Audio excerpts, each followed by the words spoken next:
Tenemos el gusto de saludar a esta hora aquí en la FM al señor ministro de Trabajo, el ministro Antonio Sanguino, para que nos hable qué va a pasar con los recargos y cómo así que uno ya puede acordar cuándo descansa. Ministro, ¿cómo le va? Buenas tardes, bienvenido a la FM.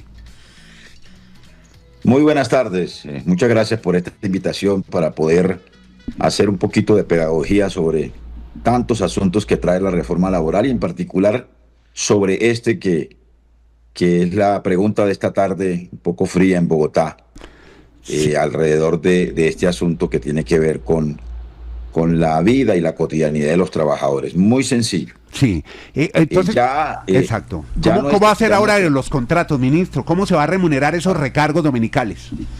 Entonces le explico.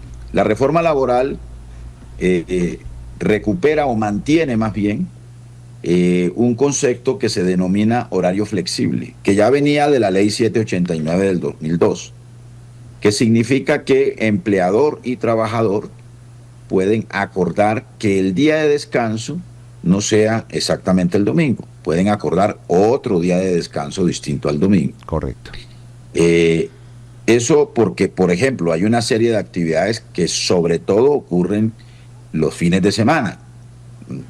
Para mencionar solo un caso, los restaurantes, por ejemplo. Sí, señor. ¿No?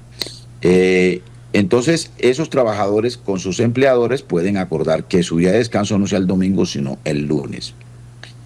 Si el día de descanso no es el domingo se paga como se paga un día normal.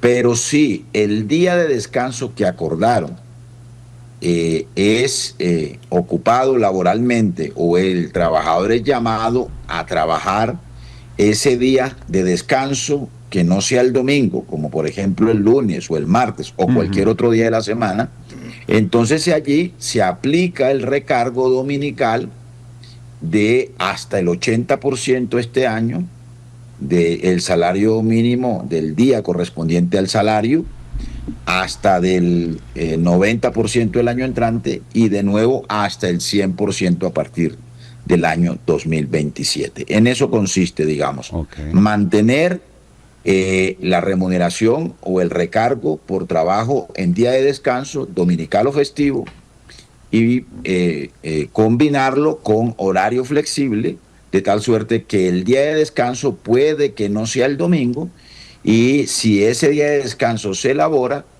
entonces se paga el recargo que está establecido en la ley. Ministro, pregunto porque tendría toda la lógica del mundo, sobre todo porque yo he trabajado en restaurantes en una época de mi vida y he sido camarera.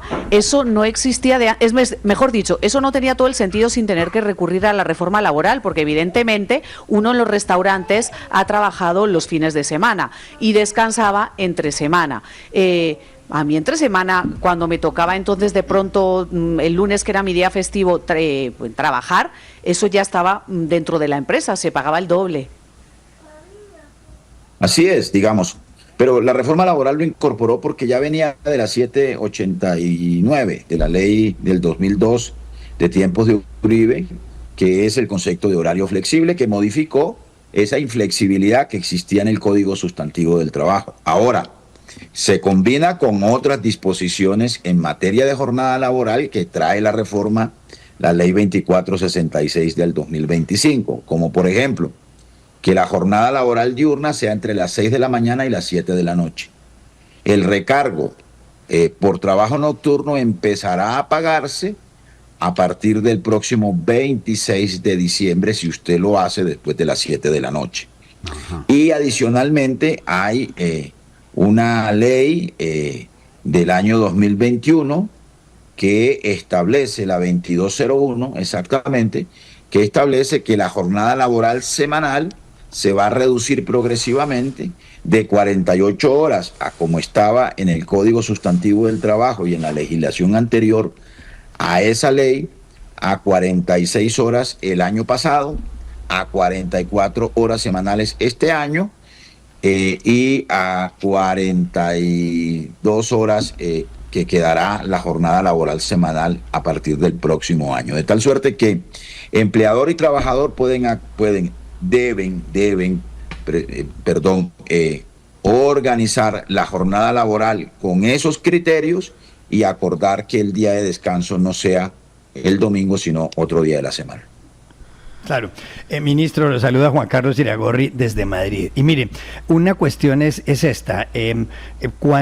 Para pactar la fecha de descanso, el día de descanso, es decir, si va a ser el lunes de la semana próxima, o el jueves, o el sábado, supongo yo que tienen que ponerse de acuerdo naturalmente, pues el patrono y el trabajador. Pero eso lo tienen que hacer con ¿cuánta anticipación? ¿Eso va a ser cada semana? ¿O eso lo tienen que hacer cada 2 meses? ¿O es una cuestión que organizan entre los dos? Y por otro lado, ¿qué pasa si no hay acuerdo? Es decir, si el trabajador quiere descansar el jueves, pero el patrono le dice no, de malas, el jueves no, es el martes, entonces ahí tiene que descansar el domingo como siempre.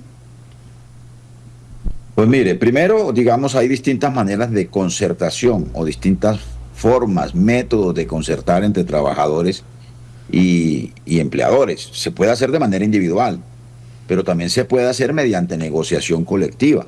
Recuerde usted, y me permite esta pregunta también aclararle a la audiencia, que esta reforma laboral no es un máximo, sino que es un mínimo que no niega la negociación colectiva. Sindicatos y empresas pueden acordar, digamos, reformas y modificaciones al reglamento interno de trabajo que establezca con antelación esos asuntos, por ejemplo, para la vigencia de una convención colectiva. Y allí se pueden incorporar o se pueden acordar modificaciones en el reglamento interno de trabajo que regule y que establezca de manera exacta cómo será el horario laboral. Ahora bien, si no se ponen de acuerdo los trabajadores con los empleadores, pues el día de descanso será el domingo, ¿no? Claro. No puede ser que el empleador se lo imponga al trabajador o que el trabajador se lo imponga al empleador, ¿no? Sí. Digamos, en principio tienen que ponerse de acuerdo, si no, pues regirá entonces el dominical y el festivo como habitual y tradicionalmente había ocurrido. Eso es que las partes, empleador y trabajador, pueden acordar el día de descanso obligatorio, que ya no va a ser los domingos, como dice el señor ministro, sino cualquier otro día de la semana. Es decir, que el domingo deje de ser una opción válida, sino que simplemente deja de ser la única. Así que creo que ha quedado muy claro. ¿Y quién mejor que el ministro de Trabajo que nos acompañó aquí en la FM? Pero yo sí le tengo, no, pero espérame, antes de que me lo despidas, Andrés, yo sí le tengo una pregunta al ministro. Ministro, Eva no me perdona, Eva no me perdona. Es que yo, que te conozco, te estaba tratando de usted, pero voy a volver al tuteo. Es que te conozco y yo te he visto trabajar los fines de semana. ¿Cómo estás conciliando tú con el presidente Petro? O sea, ¿a qué acuerdo habéis llegado los dos? ¿Tú qué día estás librando y si cobras más o no cuando te toca trabajarlo? No, nada. Con el presidente no hay posibilidad de acordar horarios ni de establecer este tipo de prerrogativas. Nosotros pues tenemos unas responsabilidades que son 24/7. Y bueno, estos asuntos que están aquí pactados son para el conjunto de los trabajadores de Colombia. O sea que tú estás un poco explotado, básicamente. Te están explotando. No, tengo una responsabilidad pública. Pero bueno, yo sí ahí tenía que meterle la pregunta a Andrés, porque yo sí quería saber. Pero bueno, dentro de esa explotación, si te lleva a Portugal, pues a ti al burdel te invita, ¿o no? Por lo menos. Una de cal y otra de arena. ¡Qué horror! Bueno, sí, también. O si Juan Carlos me permite que nos encontramos y nos tomemos un vino en Madrid, por ejemplo, en alguno de estos viajes. Aquí está invitado, ministro. Aquí está invitado. Oiga, ministro, una última pregunta. Es que ahorita Eva estaba diciendo que Elon Musk, este magnate norteamericano, dijo que el trabajo muy pronto iba a ser opcional. ¿Qué le decimos a Elon Musk, ministro? ¿O será que nos ilusionamos? O tenemos que seguir trabajando. Pues fíjese que hay una reflexión de este pensador norcoreano, ¿cómo es que se llama? Muy de moda en estos tiempos. Uh-huh. Un texto que se los recomiendo mucho, que se llama La Sociedad del Cansancio, y que habla precisamente de la manera como se ha venido transformando el trabajo en estos tiempos y lo que eso está implicando para las sociedades y para la vida colectiva y la vida individual. Y eso está generando, por supuesto, también unas patologías en la salud física y mental de los trabajadores y trabajadoras. Había un autor, creo que era yerno o cuñado, era yerno, de Carlos Marx, si usted me recuerda, Juan Carlos Iragorri, se llamaba, El derecho a la pereza, ¿era un libro? Paula Fargue, tenía un texto que se llamaba el derecho a la pereza, el derecho al ocio creativo. Estoy tomando atenta nota aquí. Y su gran tesis era que el desarrollo de las fuerzas productivas debería conducir a que los seres humanos trabajáramos menos y pudiéramos dedicar más tiempo al ocio creativo, al estudio, a la lectura, al cine, a la recreación, al deporte, etcétera, etcétera. Yo creo que en buena parte la reducción de la jornada laboral, que es un debate mundial, tiene que ver con ese tipo de reflexiones. Claro. Ministro, muchas gracias, muy querido, gracias por estos minutos a la FM y lo seguiremos consultando para que, como usted dice, nos explique un poquitico, porque muchos colombianos a veces leemos los titulares y no entendemos qué pasa, pero qué mejor que sea el ministro que nos explique. Muy amable, gracias por estar en la FM. A ustedes muy amable, muchas gracias. Por estar un abrazo. Tarde, pero